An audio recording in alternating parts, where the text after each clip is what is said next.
Hi everyone, welcome to finance with family man.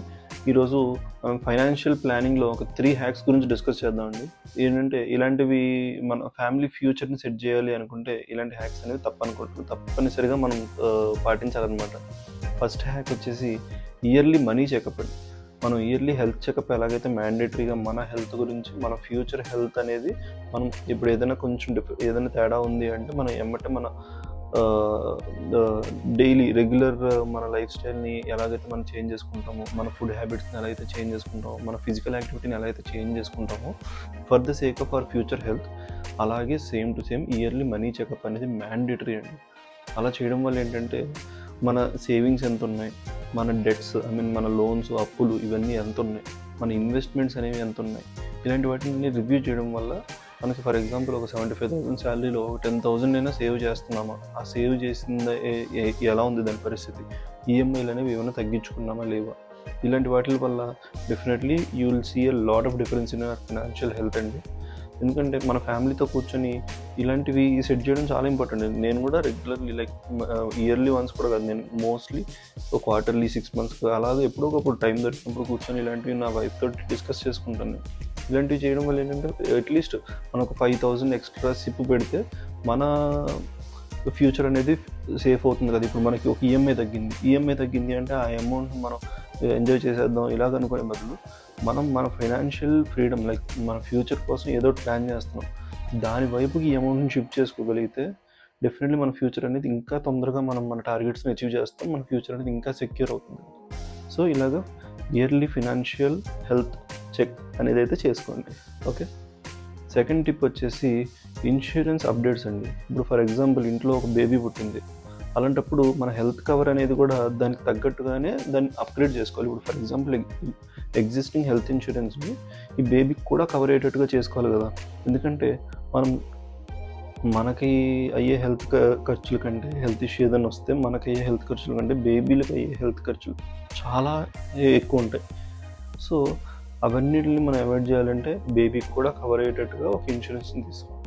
Yearly ఒక 20,000 ప్రీమియంతో అయినా కానీ సేఫ్గా ఒక హెల్త్ ఇన్సూరెన్స్ అనేది ఉంటుంది ఫ్యామిలీ మొత్తానికి. అలాగే ఇయర్లీ ఈ ఇన్సూరెన్స్ అనేది కూడా మనకున్న కవర్ సరిపోతుందా, బయట హాస్పిటల్స్లో ఛార్జెస్ ఎలా ఉన్నాయి, మన ఇన్సూరెన్స్ ఆ ఛార్జెస్ని బేర్ చేయగలుగుతుందా అనేటట్టు కంపేర్ చేసుకుని దాన్ని కూడా అప్గ్రేడ్ చేసుకోండి, చాలా బెటర్. ఓకే, లైఫ్ ఇన్సూరెన్స్ అనేది కూడా ఒక 1 crore టర్మ్ ప్లాన్ అనేది ఫస్ట్ తీసుకోండి. 10,000 per year ప్రీమియం తోటి ఫ్యామిలీ సెక్యూర్ అయిపోతుంది. ఇఫ్ ఇన్ కేస్ ఫ్యూచర్లో మీరు పెంచుకోవాలనుకుంటే దాన్ని పెంచుకోవచ్చు. సో ఆల్రెడీ ఒక ఇన్సూరెన్స్ ఉంది కాబట్టి మీకు ఫ్యూచర్లో ఇఫ్ ఇన్ కేస్ పెంచుకోవాలి అంటే దానికి తగ్గట్టుగానే ప్రీమియమ్స్ పెరుగుతాయి. కానీ అదే మనం డిలే చేసి తీసుకున్నాం అనుకోండి, ప్రీమియమ్స్ అనేవి భారీగా పడతాయి.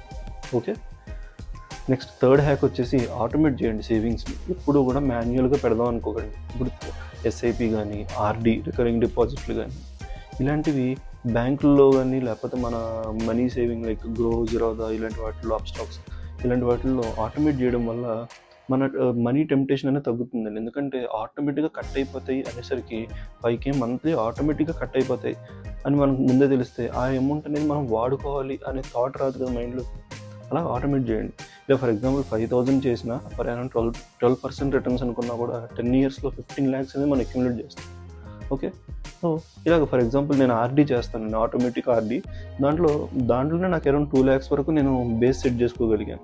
సో ఇలాంటివి మనకి ఎమర్జెన్సీ సిచ్యువేషన్లో సడన్గా లిక్విడేట్ చేసుకోవడానికి మనకు వస్తాయి అనమాట.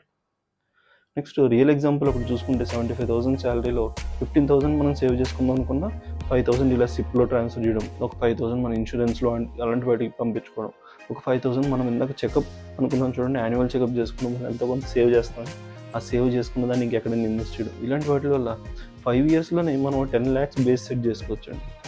సో ట్రై చేయండి. ఒక బోనస్ టిప్ ఏంటంటే ఫ్యామిలీతో డిస్కస్ చేయండి, మన వైఫ్ తోటి, పేరెంట్స్ తోటి.